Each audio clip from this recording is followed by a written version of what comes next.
Actually, it was I'm quite pretty a while sure it ago. was top 8. Oh no, absolutely, it was definitely top 8. I'm trying to remember if I fought Zarakamaka or Zoro before I fought Yuppie. Anyway, that's for another time, I suppose.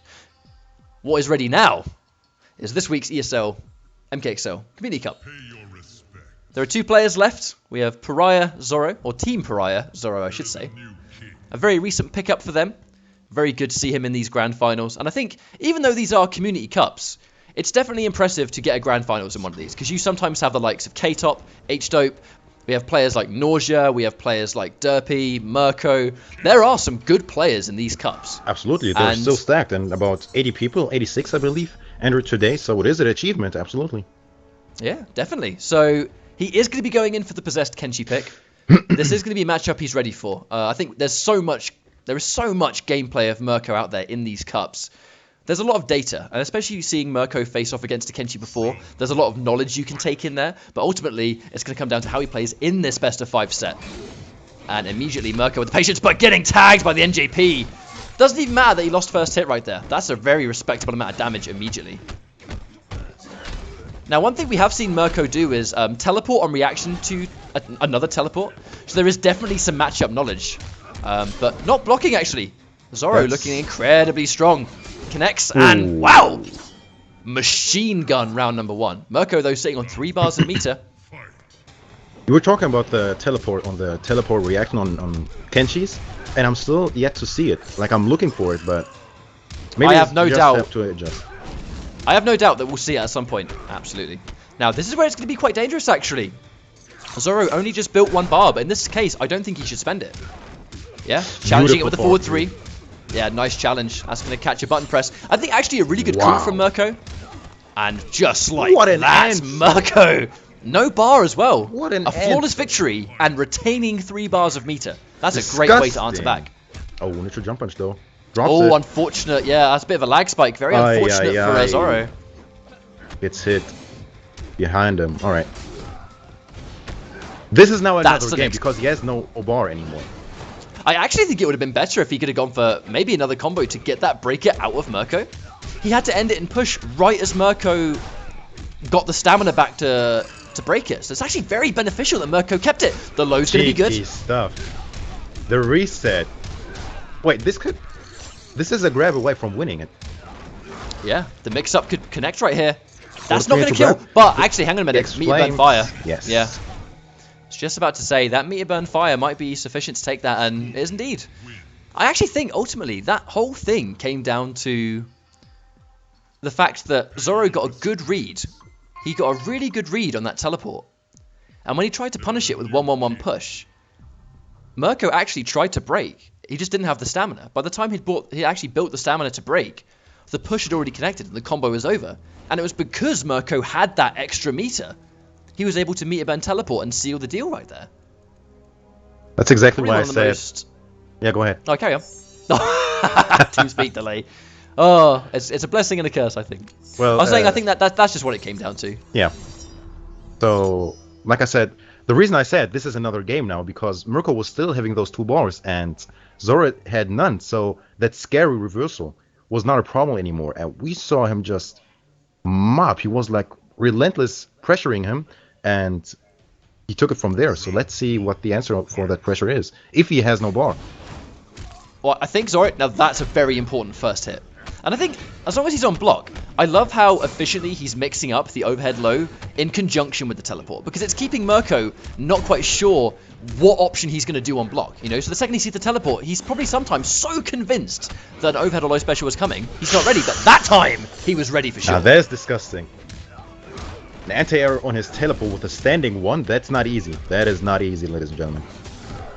Wake up connects. Murko, though, again, 2 bars. Wow! Not ready for the spear! Standing 1 into spear. We saw it here first. The stagger and the pressure is so strong for Murko, but the anti-cross up down 2. That's good stuff right there. He got those anti-airs now. He got those. Oh, wow, teleporting on reaction, but actually eating the NJP anyway. Zoro looking really good right there. And beautiful. That's there it is. a even better punish. Okay, respect, full screen. Got some demons on the screen. Nice patience from Zoro, though. Checking the back one after he's seen the Hellfire whiff. I like, actually, good scout, seeing the delayed wake up, and that's when he goes, ooh, the teleport gets caught right before he leaves the ground. That's an expensive teleport. A slide this time. Interesting. And that's game over. That's that. That's game over. You might actually style on him. Yep. Oos. You were saying. Into Oos. Into Oos. So, I think a big matchup change right here is just Murko, even though he's getting pressured, again, he is not getting out damaged in any way. Even though Zoro is hitting him so many times, the issue is that he's getting tagged once, and Murko is undoing like 3 different occasions worth of damage where Zoro's hitting him. We're actually yet to see Zoro, I guess, be able to open up Murko and commit to a meter burn low to launch to get the same kind of damage Scorpion can get. We haven't seen it because he hasn't had the chance. He didn't do it. Whereas when Murko touches him, I mean, that's half health. That's 2 touches and you're dead, right? It can be difficult to outdamage Scorpion. It's actually very hard to be real with you. Definitely one of the hardest hitting characters in the game for no bar, without a shadow of a doubt. But I got to agree with this pick. Definitely, I think Zoro's most played character, but there's no getting around the fact that Kotal Kahn is definitely not the Kotal Kahn he used to be. The back 1 nerf, very significant. His mid option's not as good, and his ability to pressure definitely affected by the change. But Zoro, I think going to this, looking good at the moment though, and not having to spend a lot of bar. No punish attempt either. Oh, the jump in! No, it's very interesting. Zoro was... I was about to say, I wonder if he was looking for a teleport, and that's why he didn't press anything after the spear right there. Yeah, there was a lot of respect right there. There you go. Takedown punish. Yeah, it's the matchup knowledge, man. It's the tech. When you play Scorpion for as long as this guy has... When you play Scorpion as long as this guy has, you've got the knowledge. And just walking into the spear. That's going to be another round. It's just so satisfying. I'm not sure if I'm only one, but seeing a Scorpion like so cleanly do his stuff is so satisfying to me.